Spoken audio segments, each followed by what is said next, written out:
Assalamualaikum warahmatullahi wabarakatuh. Perkenalkan, kami perwakilan dari kelompok 2 akan mempresentasikan hasil diskusi kami.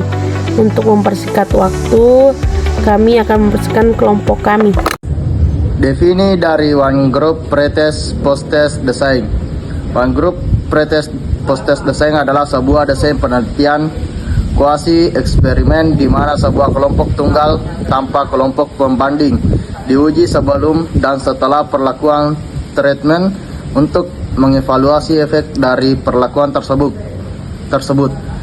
Karakteristik: 1. Kelompok tunggal, hanya ada satu kelompok partisipan tanpa kelompok kontrol. 2. Pengukuran pretest. Penelitian melakukan pengukuran sebelum perlakuan diberikan untuk mengetahui kondisi awal baseline. 3. Perlakuan treatment. Intervensi atau perlakuan diberikan kepada kelompok. 4. Pengukuran post-test. Setelah perlakuan selesai, peneliti melakukan pengukuran kembali untuk melihat perubahan atau efek dari perlakuan. Pada slide ini kita membahas tentang desain penelitian One Group Pretest Post-Test Design yang sering digunakan untuk mengukur efek dari suatu perlakuan. Bentuknya dapat digambarkan dengan diagram seperti 01. Ini adalah pengukuran awal atau pretest, yaitu kondisi sebelum perlakuan diberikan, dan X merupakan perlakuan treatment atau intervensi yang diberikan kepada kelompok penelitian, dan 02 pengukuran akhir atau post-test yang dilakukan setelah perlakuan selesai untuk melihat perubahan atau dampaknya. Untuk mempermudah pemahaman, ada contoh visual yang lebih rinci. 1. Pada kelompok tunggal, langkah-langkahnya adalah sebagai berikut. Yang pertama, langkah partisipan diberikan tes awal 01 untuk mengetahui kondisi awal. Yang kedua, kemudian mereka diberikan perlakuan atau intervensi tertentu X.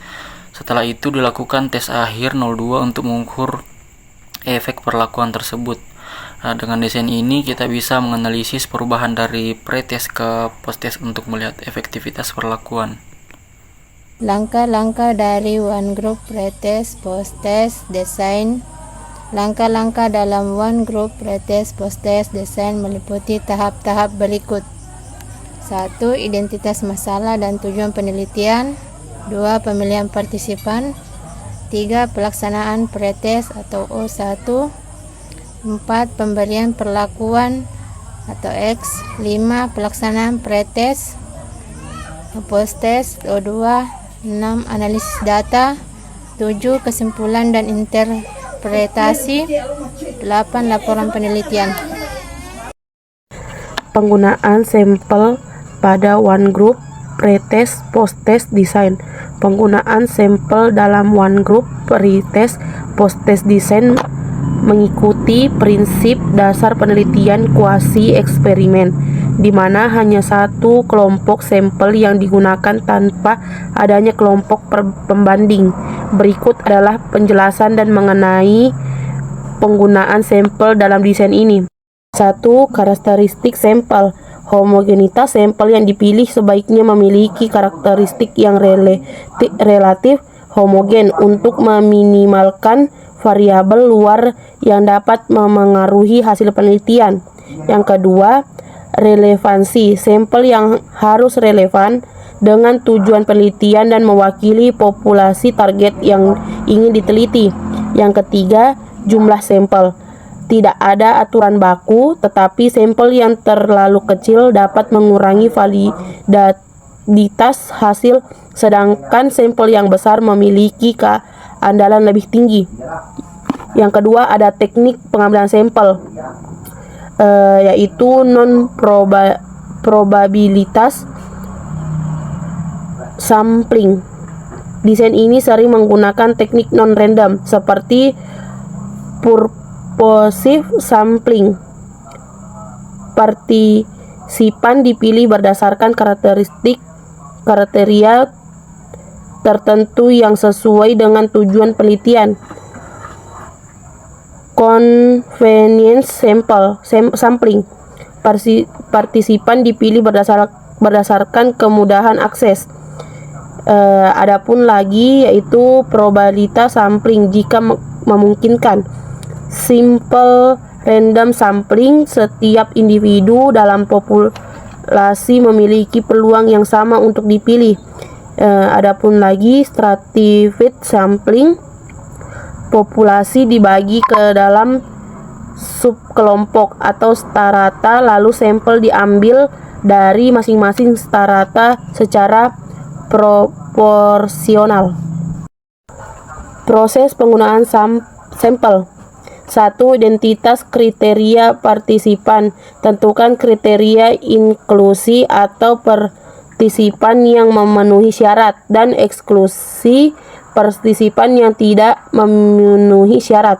Contoh usia, tingkat pendidikan, atau kondisi kesehatan tertentu.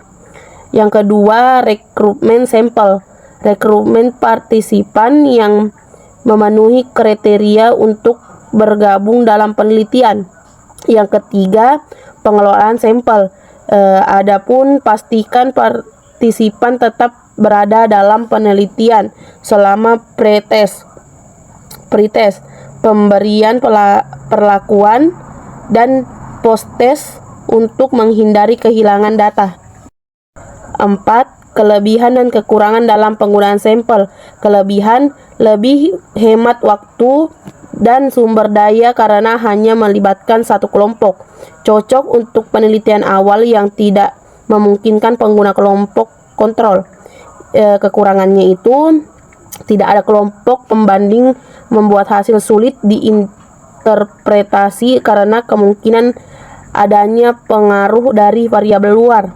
Yang kedua, hasil cenderung kurang generalisable karena desain tergantung pada satu kelompok sampel. Itulah tadi hasil diskusi dari kelompok kami.